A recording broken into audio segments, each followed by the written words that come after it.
जिन्दगीको दुःख सुख आधा बाँड्नु छ। म भन्छु तिम्रो कृष्ण तिमी राधा बन्नु ल। खासै धनी छैन म, मात्र 2 पेट पाल्न सक्छु। आटो पिठो जे छ खाउला, जीवन सादा बाचुला। पैसामा दाज्ने आफन्तबाट टाढै बस्नु ल। थाहा छ तिम्रो स्वतन्त्रता माथि बाधा भाछु म। राम्रो फुल देखेपछि हात लगाउने धेरै हुन्छ नि। माफ गर सम्बन्ध जोगाउन काँडा भाछु म। तिमी कामले थाक्दा सक्छु मैले मालिस गर्नलाई। छैन समाजको नजरमा मलाई मर्द बन्नलाई। मलाई गाह्रो पर्दा अङ्गालोमा बेरी दिए पुग्छ। पर्दैन नि भोकै भोकै तिमी व्रत बस्नलाई।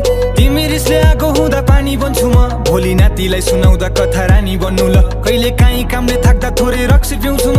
मलाई थोरै थोरै मात्र तिमी गाली गर्नु ल। मलाई जित्नु छैन एक्लैसँगै हारिदिए पुग्छ। म हारिरुँदा आँसु तिमीले झारिदिए पुग्छ। तिमीबाट फाइदा मलाई केही चाहिँदैन, मात्र मेरी आमालाई आफ्नै मानिदिए पुग्छ।